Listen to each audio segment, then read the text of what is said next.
Chhattisgarh Congress committee के अध्यक्ष दीपक बैज कांग्रेस के आगामी कार्यक्रम न्याय यात्रा की तैयारियों को लेकर रोड मैप तैयार करने आज बलौदाबाजार के गिरौदपुरी धाम पहुंचे व बाबा गुरु घासीदास मंदिर में मत्था टेका।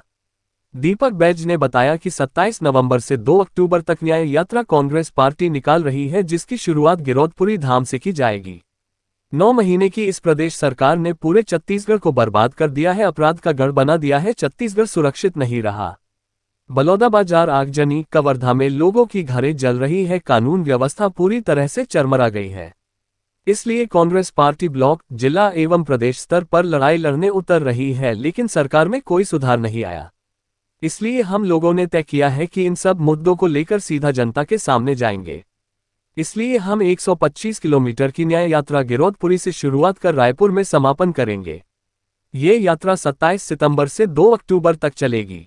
पूरे छत्तीसगढ़ की जनता को पता है कि 27 तारीख से लेकर 2 अक्टूबर तक कांग्रेस पार्टी ने निर्णय लिया है कि छत्तीसगढ़ न्याय यात्रा की शुरुआत गिरौदपुरी धाम से दर्शन कर बाबा गुरु घासीदास की चरण स्पर्श कर रायपुर तक जाएगी, 125 से 30 किलोमीटर।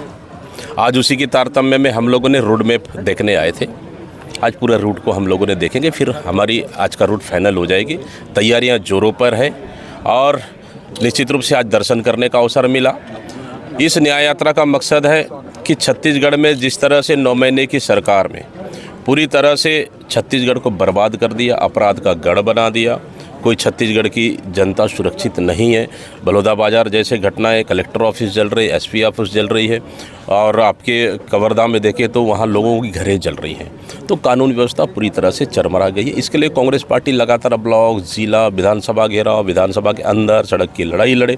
अब हम लोग सीधा, उसके बावजूद भी सरकार में कोई सुधार नहीं आया। इसलिए हम लोगों ने तय किया है कि अब हम लोग इन मुद्दों को लेकर अब सीधा जनता के बीच जाएंगे। इसलिए 125 से 30 किलोमीटर की पदयात्रा की शुरुआत हम गिरौदपुरी धाम से बाबा धाम के बाबा गुरु घासीदास के अब तपोभूमि शुरुआत कर हम रायपुर पे समापन करेंगे।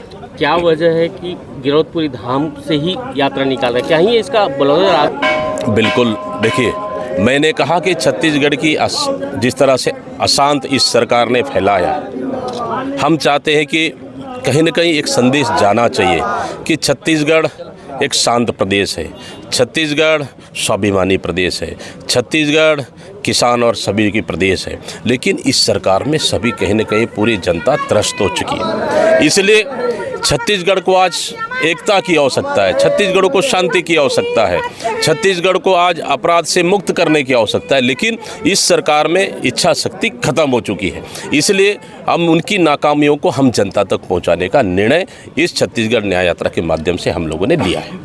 जैसे कवर्धा में बिल्कुल सबसे दुर्भाग्यजनक बात यह है कि वो कवर्धा गृह मंत्री का विधानसभा है, गृह मंत्री का गृह जिला है, उसके बाद इतनी बड़ी घटनाएं घटी। हम तीनों मौतें रोक सकते थे। साहू समाज के जो तीनों बेटों की मौत हुई है, तीनों मौत को हम रोक सकते थे, लेकिन क्यों नहीं रोकी? सवाल ये है। पुलिस के लॉकअप में एक साहू समाज के बेटा को मार दिया जाता है। क्या सरकार ही खुद फैसला करने लग गई है क्या? शासन और प्रशासन खुद फैसला करने लग गई है क्या? फिर न्यायालय का क्या काम? पुलिस प्रशासन शासन काम है, कोई जिम्मेदार है, दोषी है, उसको जांच करो, गिरफ्तार करो, जांच करो, फिर जेल भेज दो, फिर उसको फैसला करने का काम न्यायालय का है। लेकिन इस सरकार